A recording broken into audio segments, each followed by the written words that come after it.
السلام علیکم سامعین، 20 ذی الحجہ ہے، 20 جولائی ہے۔ سوشل انڈیا نیوز میں آپ کا خیر مقدم ہے۔ خبر کا عنوان ہے افواہ۔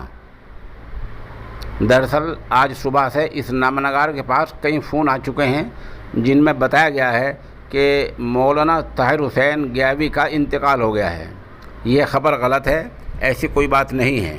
ہمارے نہایت کرم فرما اور ام المدارس دارالعلوم دیوبند کے استاد محترم حضرت مولانا شاہ عالم گورکھپوری دامت برکاتہم فاتح قادیانیت نے ابھی چند منٹ پہلے اس نامہ نگار کی ان کے بیٹے عبدالغافر سے بات کرائی ہے۔ لگ بھگ 20 منٹ پہلے ان کے بیٹے نے اس نامہ نگار کو بتایا کہ مولانا نے ابھی چند منٹ پہلے کھانا کھایا ہے اور اب آرام کر رہے ہیں۔ مولانا، یہ بات صحیح ہے کہ مولانا بیمار ہیں، وہ پٹنہ کے ہسپتال میں داخل ہیں، لیکن اس طرح کی افواہیں نہیں اڑانی چاہیے۔